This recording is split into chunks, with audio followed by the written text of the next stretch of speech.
Oh, what a win that was. Can't believe it. Performance of the season for just, well, so much to break down this one. Got Anil back, and thanks for coming back. What do you think about the game? The world's most plastic Leicester fan is back on the channel. Not had a great time recently.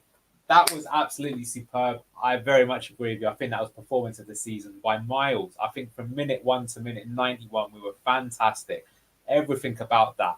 I think we were making chances from early on. I remember there was a stat quite early on in the game. We had like 9 shots to their 1, and I was just thinking the only thing that's missing is the goal. Scored the goal shortly thereafter. Fantastic finish by Fatawu, kept it up. I can only really remember sort of 2 spells of pressure that Southampton had, and both times what made me happy is that I felt that like they only had it for about 5 minutes tops, and then we got back hold of the game again. We were like really good at sustaining the attacks. We were making loads of chances, and coming down all angles. Brilliant performances from everybody. I think even defensively we were really good. JJ making a great tackle against David Brooks. Fass didn't look shaky at all today. Really, the only negative thing I could say is Hermanson dropped the ball once. Kieran Dewsbury Hall fell down a bit often and tried to get a free kick when it wasn't there. But I mean, if that's what you're complaining about in a 5-0 win, then I'll take that all day, every day. But honestly, that was the performance of champions. So if we don't become champions now, I mean, I'm not going to say anything given what's happened with our recent form. But what I will say is what a fantastic way to show some payback for the fans as well. I mean, that's what you should be, like a team that is going to be champions, who wants to be, have a chance even in the Premier League. You'd expect them to be dominant like that. Let's not forget Southampton, they're 4th in the table, are they not, right? Yeah. And they still had something to play for, and they got absolutely schooled today. And I think that they were poor, but I also think we made them poor. It's not just one or the other. So back to you, but thrilled with that performance. And where's that Leicester been for the last 3 months? I don't know, but I'm glad that they're back. And that's why we're all pretty frustrated on the last 2 games, because we know they can do these levels. And just to bring that back, you were saying again, 10 points now between us and Southampton. And then that's our kind of, that's now that our game in hands are all caught up. Now we're kind of 2 games towards the end of the season.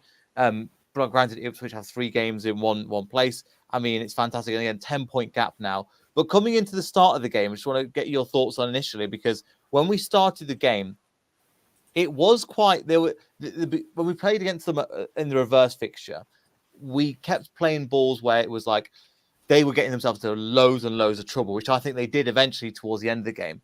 But it was quite both teams were kind of feeling each other out, not trying to take too many risks. It was quite an interesting matchup and a completely opposite of what happened in the reverse fixture. It is, and it's kind of funny that with it starting that way, that it's ended up with us scoring even more goals than the last time we played them, if we think about it. I think they kind of lost their heads towards the end. I think that was smart on their behalf, because I think that they were too gung-ho in the previous fixture and it cost them. But equally, I think what really happened is that we just got control of the game immediately. Like, they weren't pressing us at all.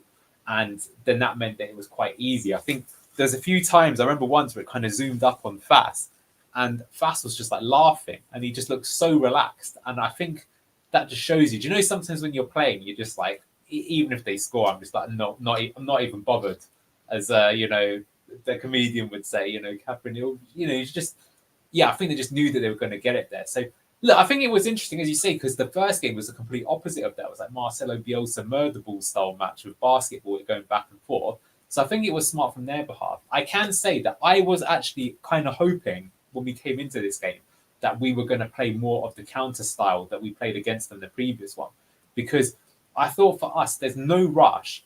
Before the game, obviously I definitely would have wanted a win, but I don't think a draw would have been the absolute worst result, given that we'd still have 2 games to go for it. I think the worst possible result would have been a loss. So I kind of feel like starting the game fairly slowly and building your way into it probably is the way that I would have gone with it. And I think we did that. But I think what was just really good to see is that I think we got on top of the game so early on today. And, I think some people that I think really had good games, like, obviously, everyone's going to talk about Fatawu, and we'll talk about him in a minute. Of course, absolutely unbelievable performance from him. But I felt like Jamie Vardy had a very strong game. I think he linked play brilliantly throughout the whole 90 minutes, a real team effort. And he was making intelligent runs, bringing people in, causing a lot of problems. Very good performance from him. Plus, he scored, and he got an assist too. I think Wilfred Ndidi had a fantastic game. Again, not just scored, but he did a lot of stuff where he had some great touches, physical when he needed to be, always kind of keeping it there. And it just, those lot got us control of the game very early on, I felt, and we kind of never let it go. And it's kind of funny because, sometimes some of our better players, like, didn't really have to talk about Mabadidi today. I don't think he had a bad game per se. It's just like, we scored 5 and he didn't even need to score. Kieran Dewsbury Hall, I wouldn't say he was quiet. He made some nice through balls, but again, we scored 5 and he hasn't even got on the score sheet. Harry Winks and Ricky P, good players. I think Ricardo had a good game, but they didn't need to be that good, or maybe they were so good that we didn't notice them. It's kind of hard to say. So it was good, and look, that is textbook. That's how it should be. You get control of the game early. You're sustaining the attacks. I think at the beginning, you were saying to me whilst we were watching the game how there was like a move where it came to Fatal and he didn't make anything in the end. He never got a cross nor a shot in. But what happened is that was like the third part of the attack. We'd like kind of gone left to right to middle to left to right. We were like putting the Brazilian jiu-jitsu chokehold on Southampton. Like they were really struggling to get out throughout the whole game. I think what they really missed actually is I think that they didn't have that Harry Winks or Ricardo type player. So they're trying to play it out, but they didn't have someone to bounce it to in midfield who could turn it and get them back to front. Whereas with us, we were going back to front really nicely. And then when we got into their half, we controlled it. So brilliant. I'm so glad we got the clean sheet as well, because like I said, I think defensively we were good too. They were offside quite a few times because we played a nice high line. We won the ball back with the high press a lot of times. The few times that they got in, we dealt with it pretty easily. JJ with his pace, fast cleaning up. Vestergaard, he won a few headers. I think he got a yellow, didn't he? So I'm not sure what that was for. But yeah, I mean, I couldn't really say anything bad about it. It's fantastic. I hope we can play like that more often. Brilliant. And I think that's why we were so frustrated the last two, and not to harp back to it too much, especially for the last month or so. We know what this team is capable of. And this is a real throwback to right at the beginning of the season where it was just starting to click. And it's like we're continuing from that. And that's what's been so frustrating about the performance, that we know this team can perform like this. We know that they can do it at this level. Granted, I think Southampton did play into our hands. I think that Enzo got his tactics really right. We'll get into some of the substitutions and things he made in a second. But I think he played into that as well. And just want to get, again, within the first 20 minutes, I think the stat came up, 9 shots we had in total. And then soon afterwards, Fatal gets his goal, first goal. There's so many goals to talk about. But the way that they worked that first goal, and the way that I think the whole team in general, and the way that Fatal puts it away, I mean, it was, I'll probably mention this 2 or 3 times. It was a really well-worked team goal. Fatal will get the headlines, and rightfully so. But the play off the ball, the play from players, and the build-up and positioning is exactly what Enzo wants from the team. Oh, it's fantastic, wasn't it? Yeah, it might have been slightly offside, to be fair, but the play itself was great. And there was even like a possible, we won the ball back. They thought it was a foul, but it wasn't. We won the ball back nicely. We played it through. We drew them up. We played through the lines. Great finish as well. Yeah, as you say, just top football. And it was definitely deserved. I think we were saying when watching the game, I thought we were playing great up until that point. Like much better than I was expecting. For a team that's, supposedly a bit nervous, we didn't seem nervous at all. And I just really felt even at that stage, and that's when the 9 shots came up, that we deserved to be ahead, and then we did go ahead. So that was great. And yeah, it's funny because we've had entire games before where we haven't had 9 shots on target, not on target, so even just 9 shots. So the fact that we had that in 10 minutes, and the crazy thing is even though we did that, I don't feel it is because Southampton were like suicidally open, like they were the first time they played against us. I just think that, like, to be fair, you did say to me at one point, you went, I don't understand what Southampton are doing. They're just standing in random positions. And maybe you're right to say that. But I mean, yeah. I just didn't see what they would... sometimes you see it like, okay, they're pressing, then they're following behind. Yeah. It just felt like when they got the ball and they were out of possession, they all just kind of ran in random directions. Now, I'm not a football manager, but do you see what... I didn't understand. It's like us from corners. I don't understand what they're doing. Yeah, maybe that's the one negative we can say. We still not looked too good on corners, have we, for a long time? I know. We'll get... when we have a more depressing game, we'll probably get into that. But I think now's not the time to talk about that. But even after the first goal, I think you mentioned that's something that I've noticed as well. After the goal went in, we did change it up a little bit. We gave them more possession, and then we decided to play more on the counter-attack. And that kind of suited our game. But it ebbed and flowed. So even within the game, we had multiple ways of playing. So I think Enzo mentioned this. I don't know if after the West, I think it might have been after the West Brom game. But he mentioned we have multiple ways of playing in that same formation. So I thought that was really good. And also, it did work in our favour. When Southampton got the team, we played in a way to play the formation and play the ball even better than we were before. And it just shows you that, again, there's not just one way and each plays the entire one way. There's other formation, other players, and the system plays in a way to play against the opposition. Yeah, absolutely. I mean, that's 100% true. Is that I think with Southampton, yeah, what is kind of strange is that then I have to say, I was really disappointed with them, given that they still had an outside chance to get into the automatic. Even if not, you want to put a good performance in against a team like that. I don't feel they lacked aggression, maybe until the very end, where someone put a very nasty challenge in on Dennis Pratt, but they never really seemed that they wanted to win it. And then what's kind of strange, I mean, you said that they lacked experience, and I think I'd agree with you, because then towards the end, after 2-0, it was game over, let's be honest. They were never coming back into that game. And then obviously they did seem to try going for it, and then they just left themselves wide open. And now they've ended up getting battered 5-0 rather than 2. And, you do sometimes want to see your team go for it, but I think especially after 3, you kind of need to be like, all right, not our day. Let's move on to the next one. And because, that's really bad, especially you're going into the playoffs now. Like, even if we do end up going up, we all end up going up as champions. For them, the season is not over. And usually what happens is it's the team that's coming into the playoffs who's in form that goes up.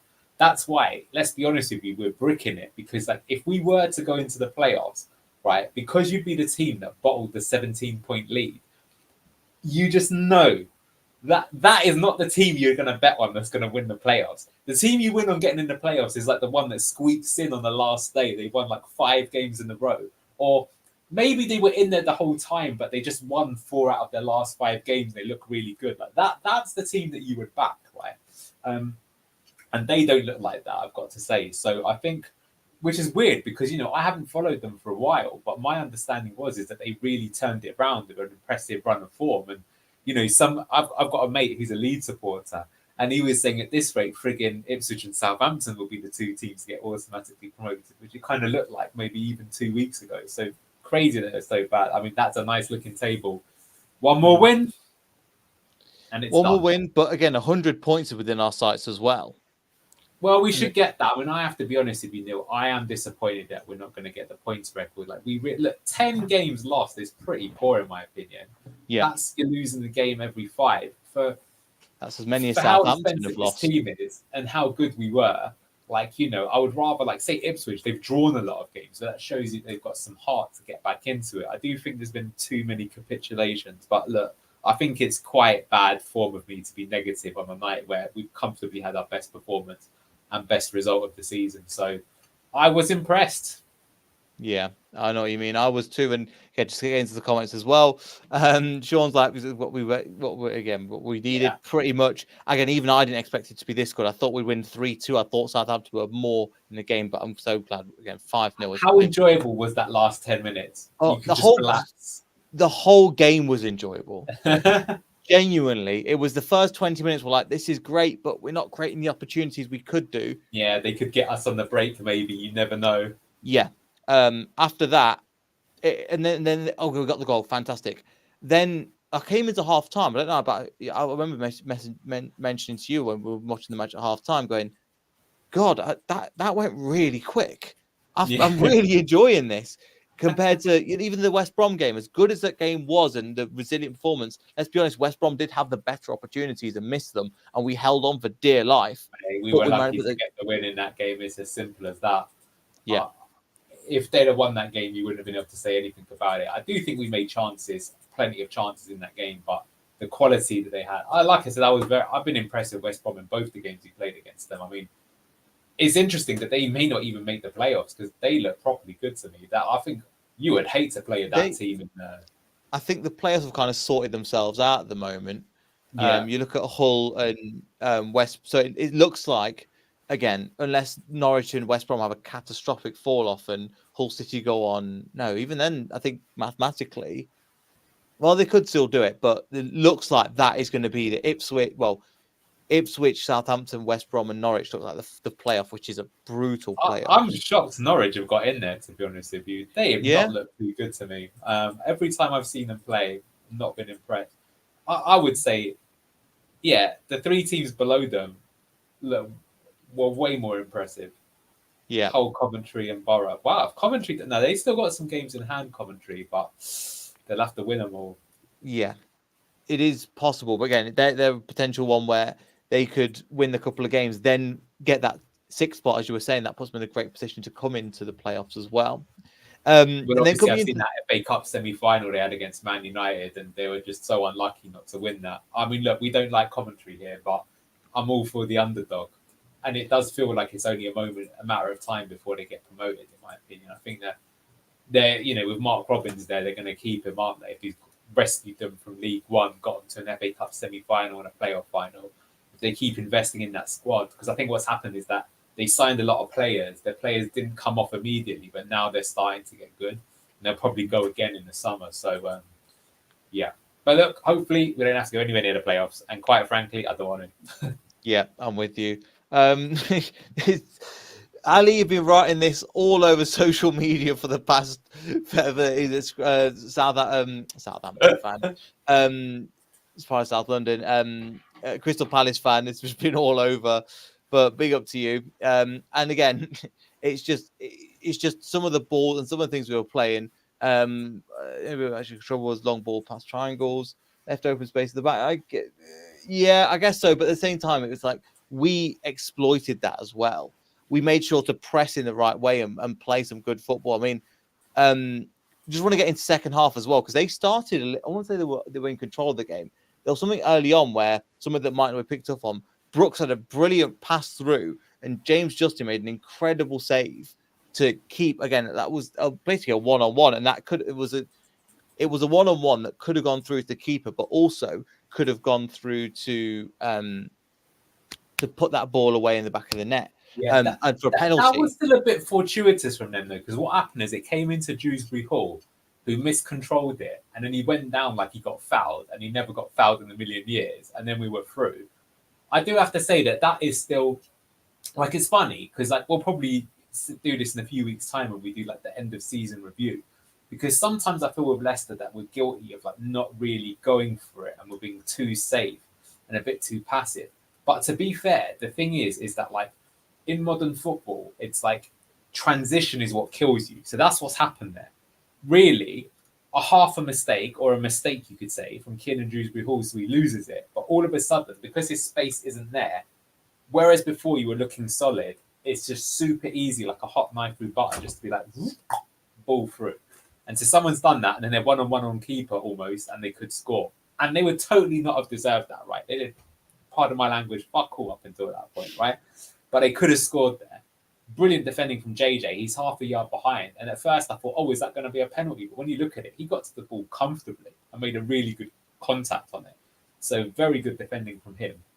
But I don't really feel even then, like, yeah, I know the commentator said they had a good spell at the start of the second half, but I think it was intentional. Like, I think Enzo set out that way. He goes, look, let's just make sure we don't concede in the first 5-10 minutes of the second half. They're going to come on to us, and the gaps are going to be there, and we're going to exploit it. And that's exactly what happened, and kept doing it. And as you mentioned to me, we've got these multiple ways that we can play, and that's the thing. And actually, that's the thing, is that sometimes it is like rope-a-dope. It's like, Floyd Mayweather counter-puncher, right? It's like, you can make these beautiful moves because they make the spaces and things like that. So I never really felt that they did that much impressive. I think when Edoise came on, I think that's his name, he looked half decent, to be fair. But I just never really thought that they were going to do anything, to be honest with you. Like I said, I'm surprised. I rate them. I'm not trying to knock them or anything like that, or be a glutton for other people's misery. But I just would expect a lot more from them. Right? If you think about all the other games that we played, when we played Ipswich, they gave it a fight, right, in both games. When we played Leeds, pretty intense games. West Brom, pretty intense games. Coventry, both games were intense. This one, I just don't think that I felt that they thought they lost the game before they turned up. That's honestly how it kind of felt to me. Good for us, but weird. And considering the position they're in, sorry, I don't know if to lag a little internet a little bit, but considering the position they were in, to come up to think if they win this game and a couple of they could have got automatics. It would have been unlikely, but this is a game that they had more pressure on us coming into this if they really want it than us. And that's why, again, I'm with you. I'm so surprised. Not just they set up in the way they did, they just looked a bit. It just looked like they weren't. It looked like they were a Preston in the next game, where kind of they're not going to get relegated, not got anything to play for, not going to get top 6. They were like, okay, we'll kind of end the season here. Just make sure we don't get any more injuries before the summer. Yeah, and then if you're going to play that way, then getting beat 5-0 is ridiculous. Like, because I could understand it if, yeah, you're right. It's just like, when they say that the players are on the beach, you get that quite often at the end of the season, right? One of those players are on the beach games. But they're normally just boring. They're not like you get absolutely battered. So just weird from that. But look, I think to be fair, we said it at the start of the show. It wasn't though that they were bad. It's because I think we made them bad. And I think the reason why we made them bad is that, and this is why it was the complete performance, is all aspects of our game were good today. Building from the back, excellent. Control of the game, excellent. Sustaining of attacks, probably the best it's been actually all season. So if we didn't score immediately, it was like pressure. There was like, you said it yourself, didn't we score? Was it the 78th, the 81st, the 86th, or something like that? Like, this was so quick fire. But there were times where you could see they couldn't get out. They couldn't get out at all, and they were like petrified. And you just knew the goals were coming. And just finished them super easy. And look, I think it's time though we talked about a certain magician on the right hand side of the Leicester team. Feel free, because again, I'll go with the second goal, but his game, he was a bit frustrating in the first half, and something clicked in the second half where he turned into a monster. All 3 goals he scored. One was a tap in, but it was again a brilliant run into the box. One of them, again, the first goal was fantastic, and the second goal he scored from Fatal, that was an absolute thunderstrike. I mean, this he's loving his football here. He blatantly wants to stay. It looks like, again, we are on the path to going up at the moment. He's just. I'd love to see what he says post match, because he just looks like he's absolutely thriving and loving in this team. I mean, to me, I don't want to tempt fate, but sometimes you get these games where somebody arrives, they announce themselves, and I feel like that is his game. Like, we know he's a great player, but he scored 3 goals, he's got an assist, fantastic performance, he won tons of duels. I'm just looking at his stats right now. Actually, it's interesting because he lost possession 11 times, right? But it's 2 key passes, 1 cross completed correctly, long ball completed correctly, big chances created. I mean, just winning on everything, great dribbles and stuff like that. He was unbelievable. And, I think we are right. We were saying it was a bit frustrating. But the thing is that, like, that is the sign of a good winger, is that you've got to keep going. You've got to keep going. You've got to keep going. Like, that's the point, especially in a system like this. The system is that you're going to exploit it so that you put your winger 1-on-1 against their player. And then if your winger's good, that's what you need him to do. And he was great. But yeah, why I'm saying it was brilliant is because, look at that, 10. It's not often you get on SofaScore an absolutely 10. But he absolutely deserved it. Brilliant. But I think all the finishes were brilliant. The first one was brilliant because, he's made the run, he's timed it nicely, and he's composed. Like, that's the thing sometimes with Patel. Actually, do you know what? That's the thing I'll say about all of his goals. Even his so-called thunderstrike, I actually don't think he hit it as hard as he can hit them. I think he hit them how you should hit them, which is that you should trust that you've got a traction engine in your foot. You actually don't need to fully unwind. You just need to make contact with it. Your body and your technique will do the rest. And the third goal, again, he just lets it run onto him. Brilliant ball from Vardy, by the way, I've got to say. And just taps it in. And I'll be honest, I kind of feel like this has been overdue a little bit. Like, how many goals has he got now for the season? Because if you compare him to Didi. So if you have a guess, I think he's on 6 now, is he? 7 at the moment. He's actually ahead of.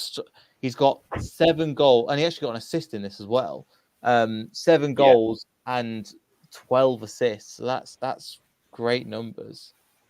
So I mean, actually, that's kind of interesting because if you compare him to Mavididi, then in total they've actually both got 19 goals and assists. So maybe I'm a bit unfair there, but I personally think, like, if you want to be critical of our players, I do think that Fatawu should have scored more goals. I did actually also think that about Wilfred Ndidi, but to be honest with you, his last couple of games, he's starting to creep up a little bit, and we can't forget the fact that he's been injured for a long time. So that's really good. But I think that, yeah, for Tawu, he should easily be getting as many goals as Mavididi should. But now that he's done that, and you know the next game how confident he's going to be. So what I'm hoping, do you remember like Mahrez had a few touches like this as well, when you're like, oh, he looks quite good. But then, do you know, for me, actually, the game that I think he really came alive against was West Ham away. I don't know if you remember that in the first game of the title-winning season, where he's basically that season he started with 3 goals in a row. He actually scored against Spurs as well. Do you remember Dele Alli scored and then Mahrez scored immediately afterwards? And it's like, for me, I just felt like this is it, right? We've got him now. Everyone knew that there was a player in it, but you knew this was going to be the season of Mahrez kind of thing. And I think this could be the same. Like at some point, he's such a talent for Tawu. When is he going to explode? It's a bit of a shame that he's going to explode with 2 games left of the season, and hopefully he can retain that form next season. But we've been saying it for a while that we think this is a player that could be worth like 60 million in a few seasons' time. Like he's got everything he needs to really. And what I think he's been missing has been the finishing. You can't say that today, can you? Fantastic. Nope. And he scored one with his right foot there as well. So it's left and right foot that he's done. Yeah. And again, all sorts of different goals at like screamers, but also again, getting in the right place for the tap-ins. And I think the combination of not just doing the one same trick over and over again, which is important as well. Another player that I want to mention, you mentioned Ndidi. I want to go back to him a little bit. Today, what was really interesting is that he's been doing the last couple of games, but especially in today's game, popping up in the box for the headers, for the and actually being in the right position where Enzo wants them to do. There wasn't actually, I think he did change over Mavididi and KDH, but then they changed back in the second half. But he was popping up in the central areas. And I think that was really useful when the balls were coming across. And if he keeps getting those positions, he will get goals. And I think he's absolutely thriving, not just in his position, but I think he just loves scoring. Who doesn't? Well, we said it. I mean, all season long, I know there's still some people who don't think he should play that position, but I always think to myself, are you not watching the game? It's like, it's a fact. When Wilfred Ndidi is playing in the team plays better. Fact. I think what's good is the last few games, he's obviously scored some goals and got assists, so that's adding to it even more. But we should be, like, that's one reason that he's in there. We should use that as a part of our weaponry. That, like, the late arriving midfielder, aka the Frank Lampard special, has been proven in world football for the longest time. Like Jude Bellingham at Real Madrid. It's like, because especially when you're playing in tight games, the striker doesn't get that much space. That's why you quite often find that when you have like a final, the final is normally decided not by a striker, but by a midfielder, because they're the ones that are going to have the room. So a late arriving run with a header, I'll be honest, I think he should be scoring more goals, and we should be looking for that more often, because it's a definite route. So I'm glad that he got a header there. And I think if we optimised our play a bit, he should score more like that, or more chances should come from it. But I'm glad that he's got there. And look, that's what Enzo says all the time. It's all about arriving in the box. It's something that he's got to learn and get a bit better at. But it's working right now. I mean, if he plays like that, it's a big weapon. And yeah, like I think that we should always give him some credit. I think like his touch is good as well. There's like a few times where he still, links the play and stuff like that, which is the thing that I think people still in their head are kind of obsessed about, because we're having these nightmares of when he was the lone defensive 6. They'd have 2 men around him and they'd press him, right? And, he's not as good as Ricardo or Harry Winks. That's why he's not played that position this season. But this suits his skill set of being athletic, box to box, can turn the ball over high up the pitch. The physicality with the headers he can win with it. Yeah, you could say that maybe his first touch and his overall striking isn't that good. But he almost scored that amazing goal in the first half. Do you see where he bent it with his... Mm-hmm. It was not that far wide, right? The whole crowd, we were all like, oh, is it in? It was going in. And I think... I've like I said, I think he's been very impressive this season. And I think when he got injured, it coincided with our worst run of form. And since he came back, he hasn't been 100% fit. And for me, he has looked fit the last few games. And that's why we've played so good. Yeah, I'm with you. And I think another thing as well with the way that we play, sometimes, again, there was a couple of opportunities with that. He's lost the ball twice in that position. But there was another time that I remember, just to give it, and even fair, it's just to give him credit as well, where we were going to break, and he decided to just stop, let the defender run, hold the ball, right, what's my next move? So the kind of football intelligence, not just play it quickly as well. We've also seen him before, not as much in the recent games, come on the overlap of Abdul Fattah a lot more as well and dig the ball over. So I think at the moment, 6 goals and 6 assists, considering he was a DM last year, I think that's pretty good going. Actually, have a look. Wilfred It Ndidi. is, but do Goals, 6 remember that assists, it's a longer season. But then for Wilfred Ndidi himself, he's missed, I think, at least 10 games this season. So actually, I think for him, that is a very good return. And so, yeah, like, look, for me, I'm scared that we won't have him next year because I think he's good. And I know that he's a Premier League proven player. And I know some people will still be like, would he be good enough as a high 8 in the Premier League? But, yeah, maybe against Arsenal, Man City, Liverpool, no. But, I mean, they're not the games that we need to win. It's all going to be about those bottom 10 teams. It's going to be the big ones. And we played Bournemouth in the Cup. We can definitely compete with those teams. So, look, I really hope that Ndidi does sign on. I don't know. I was saying to you before the game that my slight worry is that if I was playing Football Manager in real life and I wanted to improve my squad, I think Wilfred Ndidi on a free transfer is an absolute no-brainer. Because I just think that, like, a player like that would probably cost you 20 million. And if you can get him for free, sure, there might be a signing on fee of 5 million or something like that. But especially for those teams that have got into Europe, like your Aston Villa, your Brighton or something like that, yeah, I would sign him. So I hope they don't, because I want us to keep him. He's part of the furniture here at Leicester. So let's hope he stays. And look, I've been really impressed with him. I think he's good. So I would hate for him to leave. Yeah, no, I'm with you. And I think, again, we'll have to see someone comes up. I think the main selling point as well is that what he's playing, he knows Fatal is going to be there. We'll have to see in the summer because obviously he's been there since 2017, 2016 now. It's been a fair few years. He's seen what we're doing. It'd be interesting to see if we can sell in the project as well, because that's another statement if we can keep hold of him. And then Fatal will stay in 100%. Sorry, I mean Ndidi. Ndidi. Yeah, like I said with Ndidi, I don't think it's a problem that he'd want to stay. I'm just saying that, like, there are teams out there that could, like, even if we offer him 80,000 a week, which is probably what he's on right now, that's an amazing amount of money. But if someone offers you 100, I mean, that's a lot more, right? And Leicester can't offer you that much. And I'm saying that the problem is that I think there are going to be teams out there that would consider offering that amount. I wouldn't be surprised even if Ndidi ended up at somewhere like Inter Milan or something. I know that sounds crazy, but the thing is that those Italian teams are quite known to go for the Premier League players because they do well over there. And Inter Milan are a team that don't like to spend money. They like to go for the free transfers. So that's honestly how highly I rate him. Look, the reality is he's not going to be a starting player for any one of these teams that I mentioned. But, money talks, unfortunately. Is that what happened to Champions League talks as well? Atletico Madrid, and now he's at Fenerbahce. So it didn't work out for him at all. But he did it for the signing on fee and to challenge himself. So, look, I think he'd happily stay, but I'm just talking about the realities of what the world is, which is that if you get offered too much money, you can't say no to it, right? Yeah, exactly. No, I'm with you. And again, that's just a thought. And also, we're not in a money position. You see the amount of money that's another thing about how much money we've spaffed up the wall on players and wages and stuff like that is another question for the summer. But just again, let's just enjoy this one. And another player that I want to give credit to, again, you mentioned Ricardo, you mentioned Winks as like they weren't player. A player that actually played since he came on that played better than them. Hamza Chowdhury. Not only did he get an assist, we saw him last year defending like his life depended on it, but he seemed when he came on for Ricardo, which again Ricardo is a top player that can get into a lot of you mentioned people like Wilfred Ndidi go to an Wilfred Ndidi going to an Inter Milan. Ricardo Pereira could do exactly the same.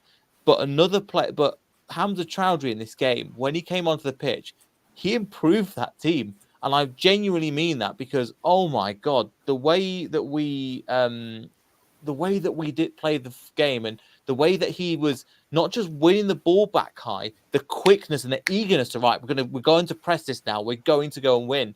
I don't know if that was instructions from Enzo, which was slightly different, but a credit to him because he was fantastic today. I would say he was one of the best performers, but when he came onto the pitch, he was genuinely in that one of the best players on the pitch. Yeah, I agree. I think he was low-key man of the match in his cameo appearance. Of course, everyone's going to look good when you come on, 3-0 up or something like that. But he did improve the team. You can tell he's in confident form. Obviously, he had an absolutely heroic display last time round, a valued member of the squad. So yeah, definitely give a shout out to him. He was brilliant when he came on, 100%. Yeah, I'm with you. And he was just fantastic. And then just to kind of a little bit of icing on the, well, not icing on the cake because it wasn't the last goal. Vardy's goal as well. For the brilliant move. It was 4-on-4 at a time. 4 players running forward for Vardy's goal. And he could have gone. Gingerbread Hall again, we've criticised a little bit in the game because he did go over too easily and expected free kicks when there was light opportunities. Carrying the ball and puts it onto a plate for Vardy. And I think Hamza wins it back. Then Fatawa gets the ball. I'm thinking of the next one. And then Vardy just rolls it into the back of the net. And I just thought, the team synergy around that was just brilliant. And I just, this game has been, I've forgot how much I've missed this team performing because they've underperformed for such a long period of time. And just see Vardy score, considering it might be his last season in front of the home crowd, it was just nice all around, really. Definitely. It's just so weird, isn't it? Where has this team been for the last 3 months? I mean, this is, like I said, they're 4th in the table and we've absolutely fucking destroyed them 5-0. That's crazy. It's just weird to think that why we completely went off the boil. And I think that's something we've got to look into why that's happened because, that is a bit of a worry. Like anyone can have a bad spell, but that we at one point it'd be like in our last 10 games we had lost 6 of them. That's insane for the champions to have that form. Mental. And this is what we're capable of. But brilliant team goal that was. Fantastic finish. Vintage Vardy. First time. That was the assist from Fatawa. It was the 3 goals and an assist. Really well played. Great goal. And then I like the fact that then to give him his hat-trick, Vardy returned the favour. So I really like seeing team football as well. I think Vardy doesn't get enough credit for that. He could be way greedier if he wanted to, but he's a team player. Maybe it's going to sound a bit harsh, but for example, Harry Kane has still not won a trophy. Right now, he's won the Golden Boot on many an occasion, but to be fair, he gets a lot of assists too. So maybe I'm being a bit unfair there, but I am saying it sometimes it's not about the individual; it's about the team. And yeah, he's done it good. But yeah, I mean, he rolled back the years today, absolutely. And as I said to you earlier in the show, I think it wasn't just to finish it, but I think he led the line brilliantly today. He was linking up play, getting into the right spaces. He was dragging people out. So your Ndidis, Fatawus, Dewsbury Halls could get into those positions. So I was really impressed with him today. Yeah, no, I'm with you. And I think he's really impressive. And I think another thing to mention as well is, I think he's put it in the Diego's put it in. Shout out Diego, it's great to see you back. And if you want to come on, again, I think you've got the link if you want to come on as well. Vestergaard, I think you mentioned, especially in the second half, and even against this is kind of Diego's comment, and also in the second half against West Brom, he was almost, I think we mentioned this, he was playing as a DM, pressing from the front when they're winning the ball back, winning that midfield battle, pressing in. I think I wouldn't say he had anything really much to do, but when he did come across, especially in the second half, I think he really came into his own, not as like a man of the matches, but I think he just put in a really good, solid performance today. Yeah, he's been good for a long time. I think even during our slump, there were some games where Vestergaard could have been a bit better. But I think in general, he was not responsible for the bad play. Maybe against Leeds, you could say, but we'd already conceded prior to him there. 100%. I wouldn't say it's necessarily like a strange quirk. It's just that he's it's part of the system. It's like you're looking for overloads. Like it's a bit of a tangent, but did you see that Jose Mourinho did an interview this week? And basically, I think he was kind of complaining about some of the tactics. But he genuinely said this, and it's going to sound mad. He said he predicts what's going to happen within the next 5 years is that one manager somewhere is going to substitute off their goalkeeper for another forward player, a defender, and they're going to score the winner, and they're going to be called the tactical genius. Because the idea is that if you're putting the other team under so much pressure, you're just trying to make another overload and another player and another one that you can position to. And Vestergaard is really good on the ball. So we've scored quite a few goals recently where he's got the ball and he's driven forwards with it. And he hasn't scored there or even done the assist, but he's made like the pre-assist to the goal. And he's doing really good there. I think the interesting thing is, if you look at, do you know he actually started as a defensive midfielder when he was playing for Borussia Mönchengladbach? Yeah, I think it was that he played for. He actually played as a CDM and then he got moved back. And I was thinking about this because he is really good on the ball. He's got physicality and he can definitely pick out a pass. I think the thing that prevents him from playing that position is that he's got the turning circle of the Titanic, right? Like when he turns, do you know, like in England, when you hear like a truck and it goes beep, beep, beep, caution, this vehicle is turning right. That's what Vestergaard's like. He's so slow to turn. Because And he's otherwise, got spun even against West Brom. I think in the first 20 minutes or so, he basically just got put back on the bench, and then he was like, right, trying to jog back, but that wasn't fun watching. But it's not just pace. I'm saying it's on this, as you say, it's on the spin. It's like if you turn past him, he literally cannot turn that. Like I can't even blame him. The physicals don't allow him to do it. I'm just saying it's a bit unfortunate because if he did, I think he would legitimately be a very good central defensive midfielder in a system that we've got right now. I could even see us trying that in the future in absolute emergencies. But look, I think, they did the championship team of the season recently, and I think he was extremely unlucky not to be in that team. I think fair play, because we lost so many games at that point in time, that's probably what did it. But he has been one of the most consistent players for us this season. Maybe even the most consistent, because even though he had a bad run and he did have some bad games, I think that, like, if I look at it now, I think Winks has been off it for a while now. Personally, I'd go Ricky P at the moment if you had to ask me who I thought our player of the season is. But I think he would be in with a shout, shall we say, Vestergaard. And I think he has been one of the best centre backs in the division. And today is the reason why I think that argument can be made. Because when he's on it, he looks just unbelievable. Yeah, and today was one of those days where, again, consistent performance will go under the radar, but again, a clean sheet, 5 goals, pressing from the front, not allowing Che Adams any space, who was kept him in his pocket. Let's be honest with you. Yeah. Good player. You can even put 2 against us this time last season at home. Yeah, but it's the same player. Do you see what I mean? So I'm with you. But again, with players' performance, another player that I wanted to mention, again, don't really not to comment on him too much. What do you make of James Justin today? Because again, it was a surprise to see Connor Cody dropped for the game and him to come in. What do you think? He's super solid. I mean, he proved it just with that one challenge alone on David Brooks while he's in the team. He is really. I must sound like a broken record, but I keep saying JJ is one of the best one-on-one against a fast wide player. I keep referencing that game against Spurs where he pocketed Son, and Son is one of the best wide players we've seen in maybe even Premier League history. There's probably only Salah that's better than him. Properly good player, and he did really well to pocket him. So I think he was good. Yeah, maybe on the ball, he could add more, but not in today's game. Like, he didn't have to do anything. I mean, he brilliant. I don't think you can give a bad performance to anybody in the team. I think our worst ranked player would be Hermanson, just because he dropped the ball once for a catch, and another time I seem to remember him doing something a bit dodgy. But I'm picking at straws, clutching at straws here. I mean, everyone was very good. I think going forward, like you asked me, I don't think you asked me in this stream right now, but you were saying next season, where do you think Callum Doyle will be? Do I think he'll be at Leicester? I don't know. I think if we had money, I think we would go out and sign another left-sided centre back. And we have heard rumours. At first, there was Lucas Beraldo, who went PSG, so that was never going to happen. And then there was Nathan Zeze, who's at Nantes, who looks kind of promising. He's like French under-21 player. But I don't think. I don't know. This is an interesting question. Do we need to sign someone for the first team in that position, or is it one for the future?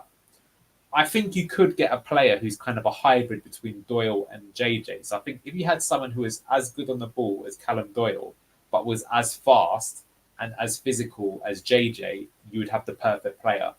And we don't have either of them, so we rotate between the two. But I think he was really good, JJ. That's my TLDR. There was another. See if I can find. There was a player that reminded me of that. Again, we might pick this up in the summer.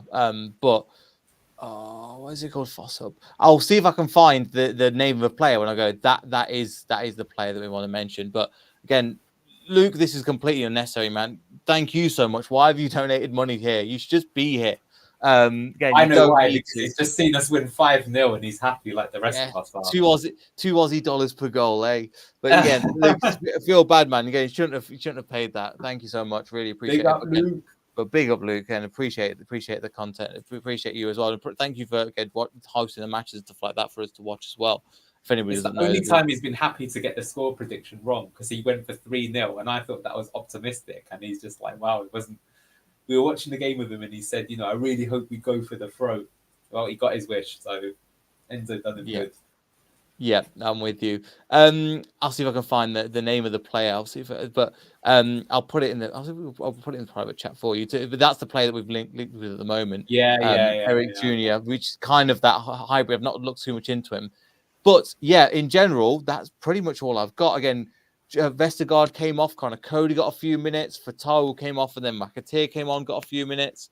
Then there wasn't anything. I can't really think of anything else. Connor Cody made a good save towards the end as well, showing kind of captain leadership material. But that's pretty much everything. Is there anything else I've missed out? But again, on to Preston, really. Yeah, fantastic performance. We can rest a lot easier. Look, it's not done and dusted. It is possible that we could be up by the time our next game even starts. But look, if we have to do it ourselves, we will do. We've got 2 games to do it in. I hope we're as good as that in the next game. It will be interesting to see how Preston approach that game. Yeah. That's interesting. Yeah, look, they can't make, they three. can't, even if they win both their next 2 games, they can't get to the playoffs. So for them, they're literally going to be on the beach. Yeah, look, you can see they've just lost their last 3 in a row as well. I mean, I'll be honest with you, I don't think you could pick a better opponent, because even though they normally play a very defensive style, the thing is they literally have nothing to play for. Yeah. And they often say that, like, for example, we played Millwall and Plymouth, and they were near the bottom, so you were feeling confident, but they were like a wounded animal. You know, they were in do or die territory. They needed to pick up points, and that's why they got results against us. You know, maybe you could even argue today that Southampton, did they really believe that they could catch the top 3? They certainly didn't play like it, and it came into our hands. Whereas, for example, say we played West Brom want to keep in the playoffs, so they were well up for it, weren't they? Like, you compare the 2 games, West Brom were a worthy opponent. Southampton were pretty poor today. So yeah, fantastic performance, up the Foxes, big up to the crowd. They had a lot of atmosphere today. I think they did their part. Big up Abdul Fatawu, he has arrived. Hopefully, if you're going to make the thumbnail for this one, have Vardy doing the dive. That was absolutely brilliant. I love that. I'll see. It might be Fatal backflipping, because that okay, one that's was fair enough. as well. Flipping hell, yeah. Flipping hell for the thing could be a good one. Yeah. Yeah, let's do it. And let's all hope that we do it. Let's not count our chickens, but we've got 2 games. Win 1, we're up. Let's just get the job done. And we're in a great in the championship. Not even on the screen. We're in a great position, even there, in terms of where we are. Again, it's not guaranteed yet, but my God, do we feel better now? And again, if everybody watched the channel, if you watch how I ranted against Millwall, I told you multiple times that we would win these both games, and never make it easy. But feeling a lot less stressed now. And just again, thanks, chat again. Keep your money, man. Don't donate this channel. But thank you again, Chester. I know you don't realize it. People love you. They love your channel. I think it's they love you as well, man, for being on. But yeah, it's just genuinely don't. I was the only person that don't donate to the channel, because I was like, it's the ads and stuff. We do this for fun. But we appreciate again everybody joining in. We'll be back for the Preston game. We'll have a post-match, so I've not managed to go to the game. Again, like, follow, subscribe, all that good stuff. Thanks you much for joining. We'll see you all in the next video. So goodbye. Come on, Leicester. See ya.